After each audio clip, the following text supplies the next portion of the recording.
Hey there, I'm Brent Campbell. With it still fresh on my mind, I want to tell you about my family's annual journey halfway across America and back. For something like 6 of the last 7 years, sometimes my wife, Valerie, but always my daughters and I, load up my V10-powered BMW M5, and we drive south to Athens, Georgia, west to Tulsa, Oklahoma, and back to New York.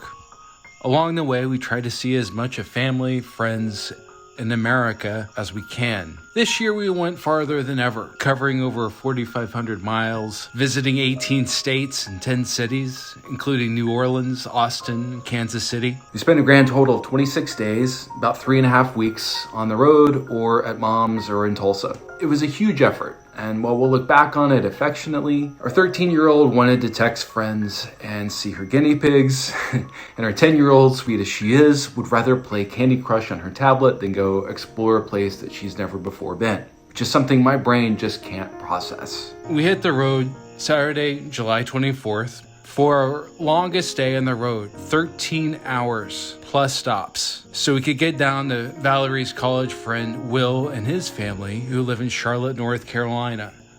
We had a nice visit with them. Will's a brilliant and thoughtful guy. And then the next day, we drove a couple hours to Asheville, North Carolina. Having seen Biltmore already several times, I had hopes of visiting a few breweries, a restaurant, and exploring the arts district. But I was kidding myself, and I promptly found myself driving us the remaining 3 hours down to Athens, Georgia to see my mama and swim in her pool, and of course to meet her new puppy, a Cavalier King Charles Spaniel named Connor. I'll give them that, he's so stinking cute. I could watch him for hours.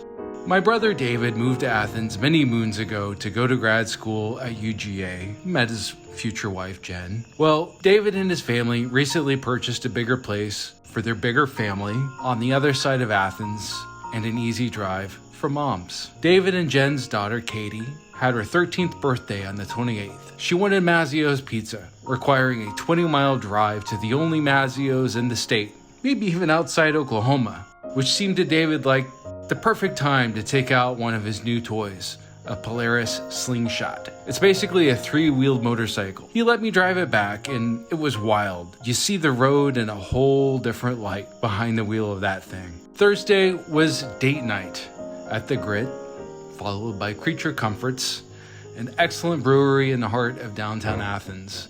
We came home to this giggle monster who'd probably had too much sugar again. Friday, we had a party for my Aunt Beverly, Mom's sister. If you don't know, Bev looked after my brother and me a lot as kids. And she very well may be the kindest person any of us has ever known. Bev had lived in Bixby, Oklahoma her whole life, yet with Mom moving to Georgia and Bev's care needs increasing, it was decided that it'd be best for Bev to move to Georgia. So she did, and she's done well with the transition. It's good to see. Anyway, the look on Bev's face when we all wish her a happy birthday is just so precious. Happy birthday to you. Saturday was Brother Day, which meant we worked on our cars all day. As many of you know, my E46 M3 was originally David's when he upgraded to the E60 M5.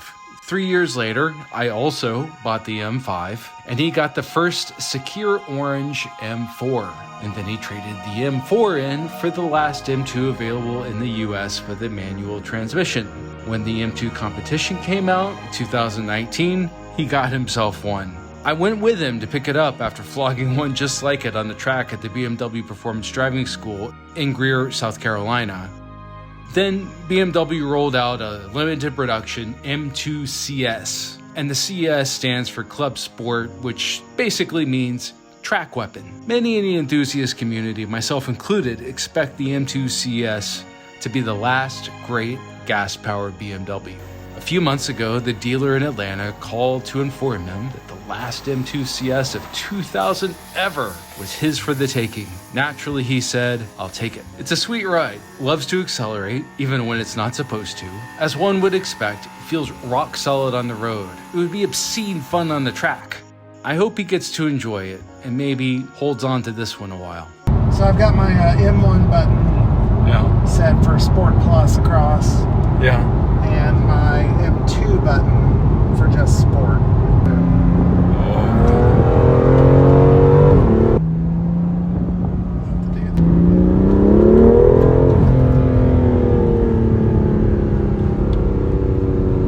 Man, that's a shame. I was going to enjoy the hell out of that. Yeah. Don't you hate it when they do that?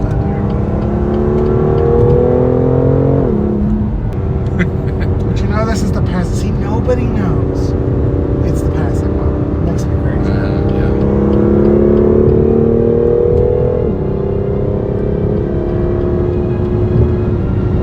It's 110. Oh, jeez. I missed it. It sure happens like that. I had no idea. Yeah, 110. It's fast. It's fast and it's good. Yeah. Real good. David's neighbor, and from what I can tell, a truly wonderful guy, Scott, came over. We got to talking. He and David had been recently to the BMW M school, and Scott has proven to be a very talented driver. One thing led to another, and then he was driving the M5. Wow!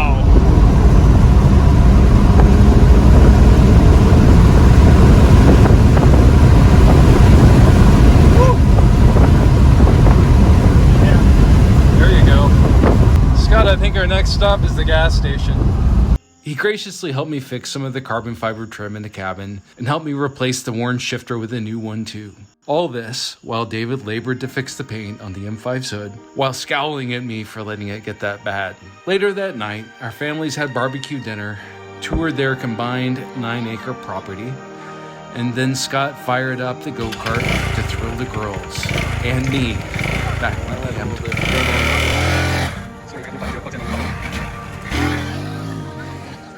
Hope so. I'm scared.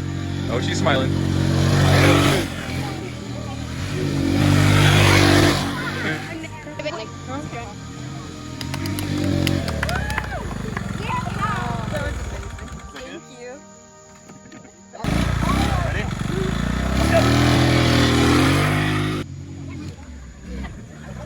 What'd you think, kid? That was awesome. Yeah? Come on, Brent. All in, we stayed at Mom's for about 9 days. It was a nice, low-key visit with plenty of time to talk. We could have talked more and enjoyed it, but I think we all got what we needed out of the visit. En route to New Orleans from Athens, we stopped in Montgomery, Alabama to see my Aunt Liz and her boyfriend, Matt. Since we couldn't meet up at a restaurant, she graciously hosted us at her home and fixed a delicious meal. We didn't take any pics with Liz and Matt this year, but it seems Hannah took a few pictures of her cat. The drive from Alabama and down through Mobile on I-10 and into Louisiana is as dramatic as it looks in maps. I'd long been curious. Engineers and construction crews built the interstate above swampland for miles and miles. It's amazing and so cool to drive across. And then we rolled into New Orleans, staying at a super cool Airbnb Valerie found in the Bywater neighborhood, just east of the French Quarter.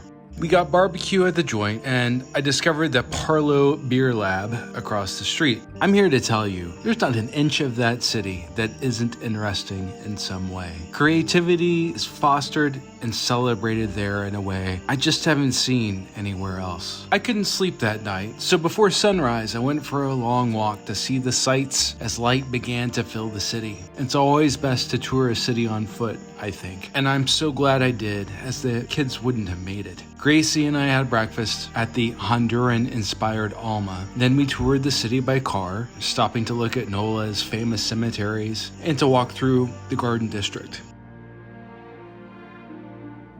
We went back to the Bywater and explored, ate at Bratzjal, a German restaurant, and drank. The next morning, it was time to get to Texas. We got breakfast at Frady's and drove west on I-10. We watched as the geography changed yet again. The sky, the trucks, and everything else got bigger as we reached Texas, driving through the heavily industrialized Beaumont, through Houston, and on up to Austin, in time to meet my high school classmate Abby and her family at Chewy's for Tex-Mex. We reached downtown just in time to miss the bats fly out from under Congress Bridge, and we didn't mind. Waking up in Austin to another crazy hot day, we explored 6th Street, Congress, drove over by the state capitol and camped out a while at the Austrian Central Library to figure out the best place to eat given our allergies and preferences. We settled on Nixta Taqueria, which alone made the trip to Austin worth it. Wow.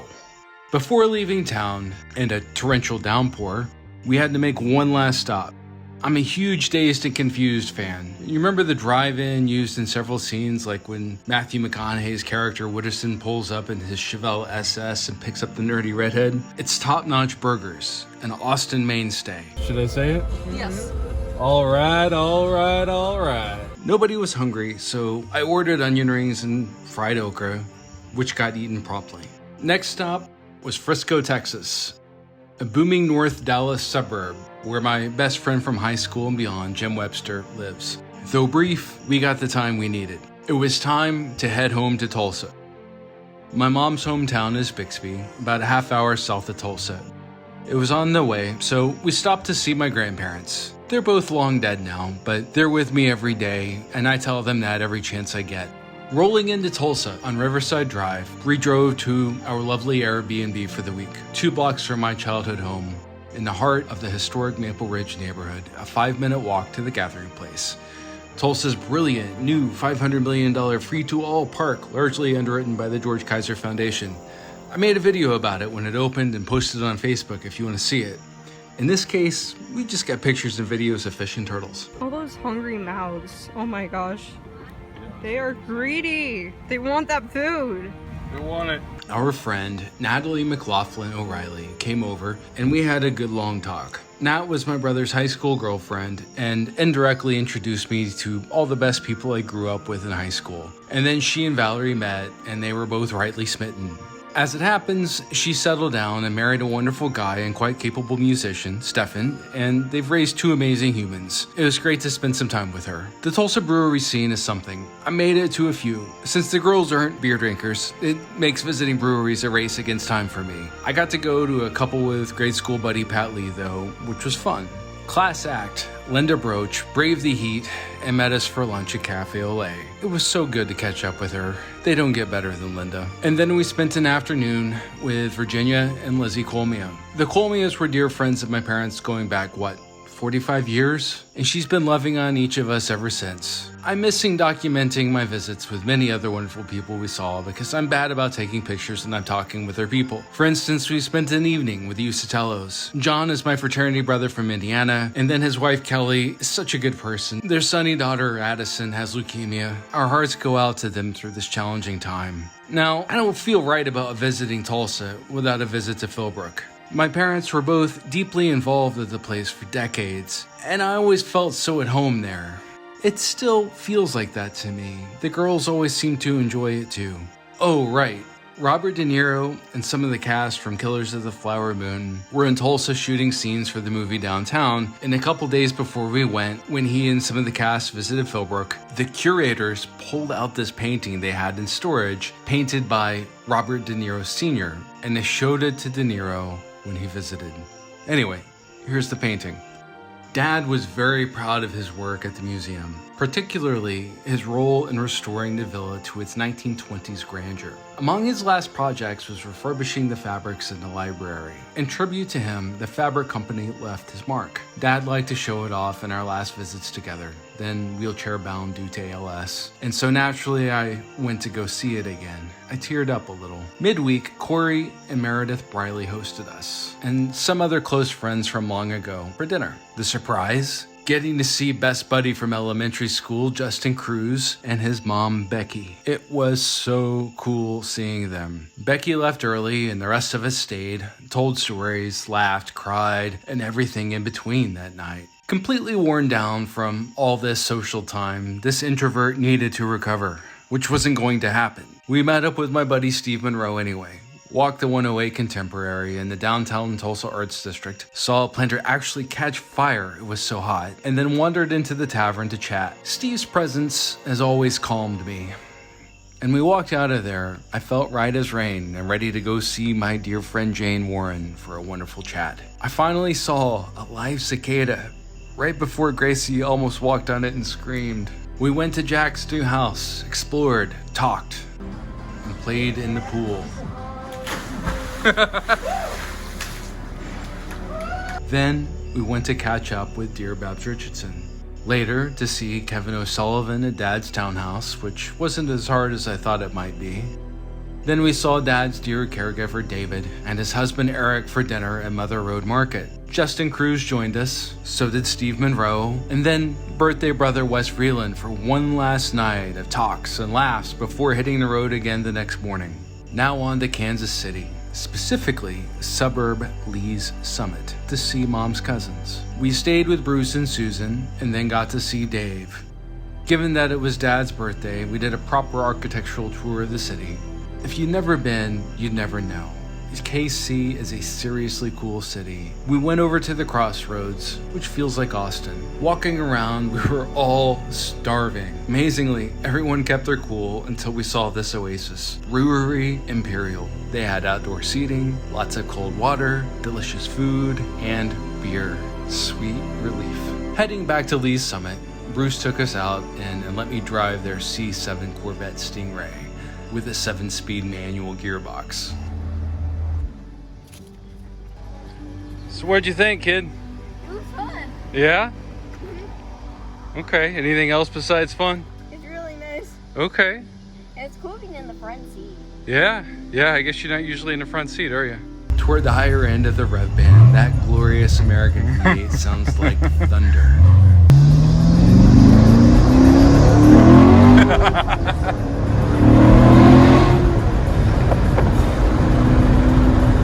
I don't know, I may need to drive it.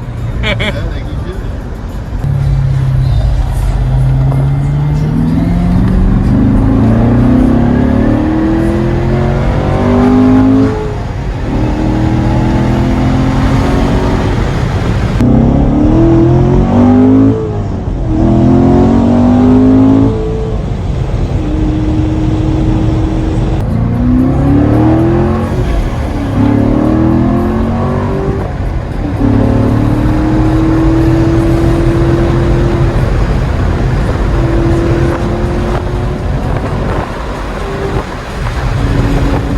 Great fun. Bruce drove the M5 too, like the boss he is. While there, word came that Hannah's former guinea pig mania had passed. She was completely grief-stricken, and she couldn't bring herself to think about anything else the rest of the trip.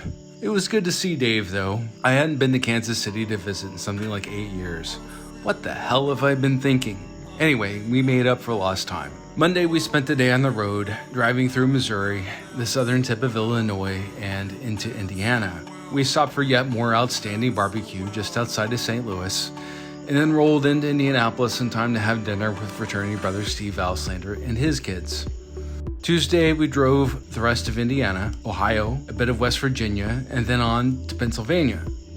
Valerie saw White Castle originated in Ohio, got all excited, and so we stopped at one near Dayton, among a long succession of sad-looking, abandoned malls. Saving myself for Pittsburgh, I did not indulge in the White Castle, which turned out to be the right decision. When we arrived at our hotel in Pittsburgh, I was sadly the only one excited to be there. After some debate, I got them to agree to join me in Market Square, the Primanti brothers, for some tots. Look at this face. It just screams, I could be home snuggling with my guinea pigs, but no! Instead, we're eating tater tots and listening to bad karaoke in Pittsburgh. No thanks to you, Dad. We then walked down to Point State Park, which everyone seemed to enjoy. August is hurricane season, and Henri was affecting weather all over. That next day, August 18th, turned out to rain pretty much the whole day. Before leaving town, we got some Venezuelan arepas and headed across the river to the famed Mattress Factory Museum. It was way cool.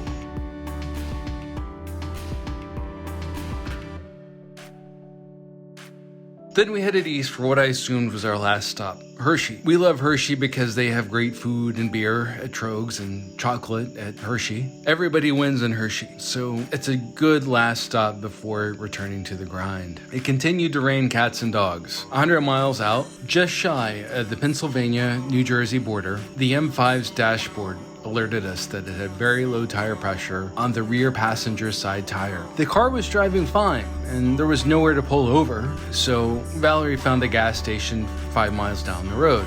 I drove cautiously to the stop, got out to look, and sure enough, we had a flat. In my 44 years, this was my first flat tire. Crazy tired, but keeping my cool so as not to worry the kids. I called Haggerty, my insurance company, got the M5 towed to JC Auto a mile from our house in Scarsdale, and called a cab for the 2-hour ride back to New York. We finally made it back around 2 a.m. Hannah was reunited with her pigs, and life was good-ish again.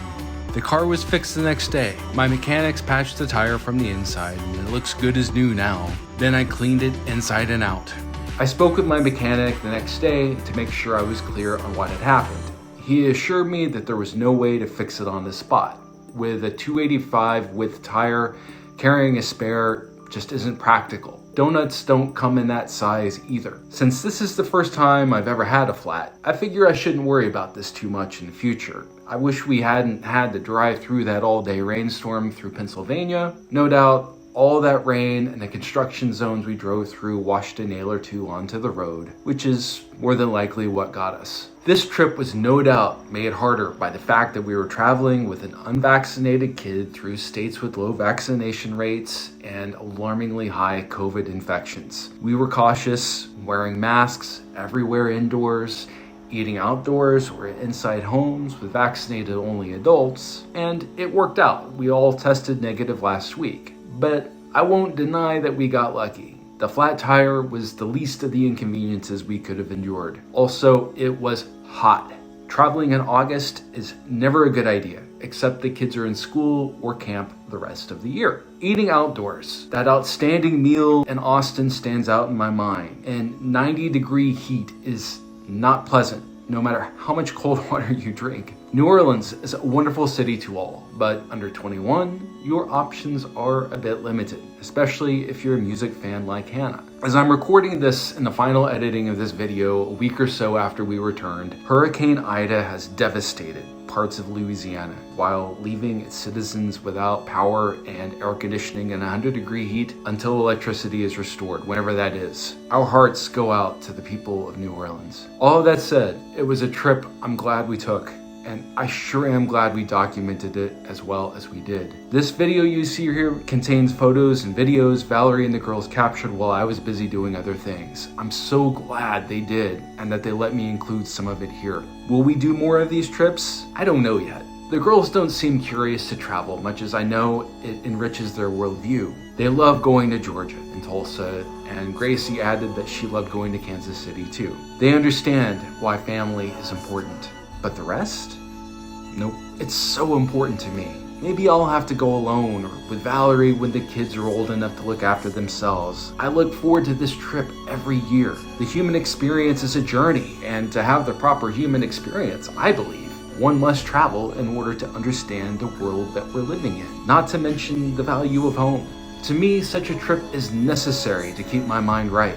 I don't know the answer here. Again, we'll have to sleep on it. Personally, beyond the awesome experience of traveling across part of our great country, while also seeing many of its great cities, and watching the landscape change along with people's accents and expressions, I also got to see a lot of people I care a lot about that I've known a long time. Everybody's getting older. For the young among us, it's exciting, and they're brimming with potential, however they choose to use it. But they all have real challenges they're up against and don't necessarily know how to handle. With the older among us, some are doing great, having the times of their lives in instances, doling out wisdom, looking back on a full life that's going strong with no signs of stopping. Others aren't doing so great. To a lesser degree, I'm seeing the effects of time among my peers as well. What's cool is that for those with whom I share a long history especially, there's just love all around. All the silly things we were terrified of as kids have simply melted away. What's left is a genuine love for the other,